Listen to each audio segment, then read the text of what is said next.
कर लिया था।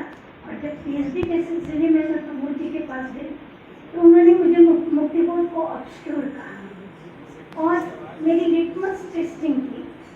मुझको सबसे पहले हर्बर्ट रीड की टू हेल विद कल्चर और कॉडवेल की इल्यूजन एंड रियलिटी और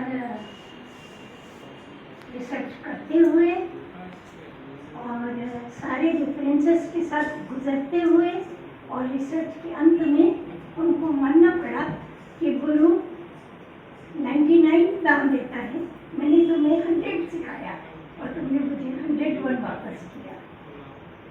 लेकिन ये बातें इतनी आसान नहीं, ये समय जितना संगीन है वो समय इसकी सुनिश्चित आहट दे रहा था। जब हम रेफरेंसेस इकट्ठा करने निकले तब तक इमरजेंसी डिक्लेयर हो चुकी। हमारी मौसी विठल भाई पटेल हाउस में रहती थी और सीपीएम के दफ्तर का कब तक अरेस्ट हो गया था, रामशरण जोशी बतलाते थे। उस समय होम मिनिस्ट्री में doctor Brahmadev Sharma joint secretary थे। कोई निजी वृत्तांत नहीं, मैं उस दृश्य को थोड़ा आगे बढ़ा रही हूँ जहाँ से मैंने मुक्तिबोध का। तो डॉक्टर साहब मुझे लेकर वहाँ पर भी कोई किताब उपलब्ध नहीं और ये मैं विटनेस हूँ। मैं वापस आई, मुझे लगा ये काम किस तरह होगा।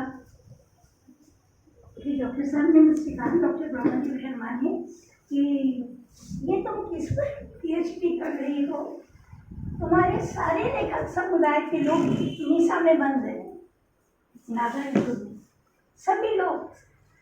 क्या इस हिंसा का कोई प्रत्याख्यान कर सकते हैं कि जो शब्दकर्मी है वो जेल में है? सिर्फ महादेवी वर्मा जिन्हें हम बहुत गलती से विरह की कवियत्री बताते हैं, इसके लिए इतिहास हिंदी जगत को माफ नहीं करेगा। उन्होंने एमपी गवर्नमेंट के आगे श्यामाचरण शुक्ल वगैरह की पूरी गैदरिंग में सिर्फ उन्होंने देश को एक विशाल कारागार कहा था। हम छोटी सी उम्मीद भी जगह जगह चोट खाती रही, किताबें नहीं, कुछ नहीं। अंत में राजकमल पब्लिकेशन लेकर गए डॉक्टर साहब, मुझको मुझे वक्त देते थे तो हमारे पारिवारिक बड़े थे। वहाँ पर मेरी बिब्लियोग्राफी देखी, एक सज्जन धोती और कुर्ते में थे और मेरी बिब्लियोग्राफी देखी।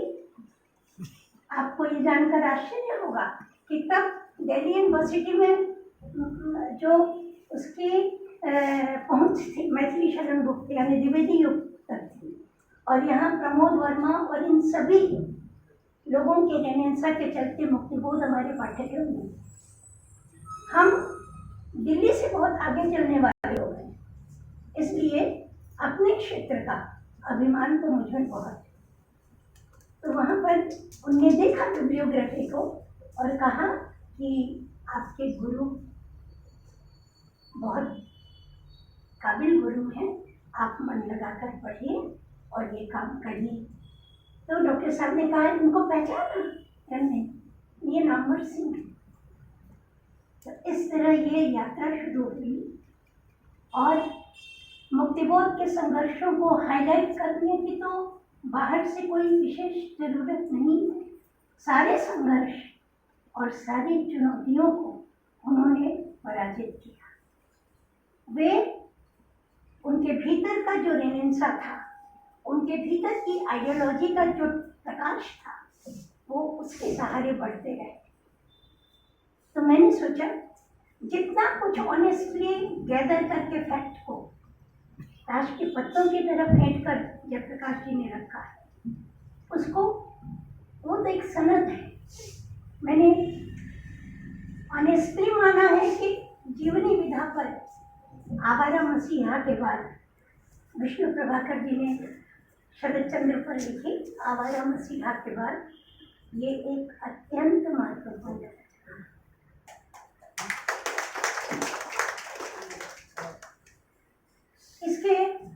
साथ प्रसंगांतर न करते हुए हम मुक्तिबोध की एक छोटी सी कविता आपके साथ शेयर करेंगे। चंबल की घाटी। मुक्तिबोध की चर्चित कविता है अंधेरे में। अंधेरे में एक जगह मुक्तिबोध हमारे माने में वैसे तो भारतीय कल्चर ही टेक्स्ट पढ़ते हैं, हम लोग रचना पढ़ते हैं, मूल रचना पढ़ते हैं, इतस्ततः नहीं जाते।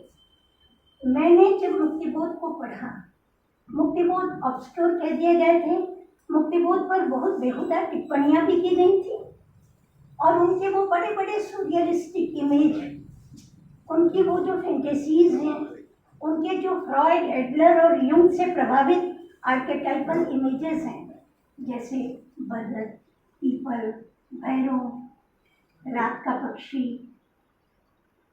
ओरांगुटान, कैलाश शिखर।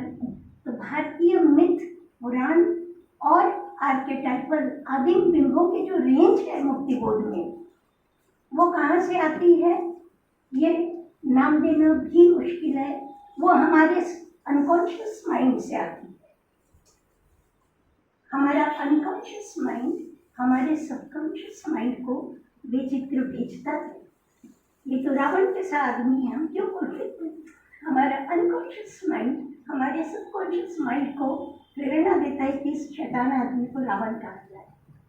तो मैं फिर वापस होती हूँ चंबल की घाटी को। अंधेरे में एक जगह मुक्तिबोध कहते हैं, हताशा बहुत है, द्वंद्व बहुत है, बड़ी बड़ी इमेजेस हैं और एक साजिशखोर शक्तियों के समूह को रेखांकित कर देने की सरल रेखे।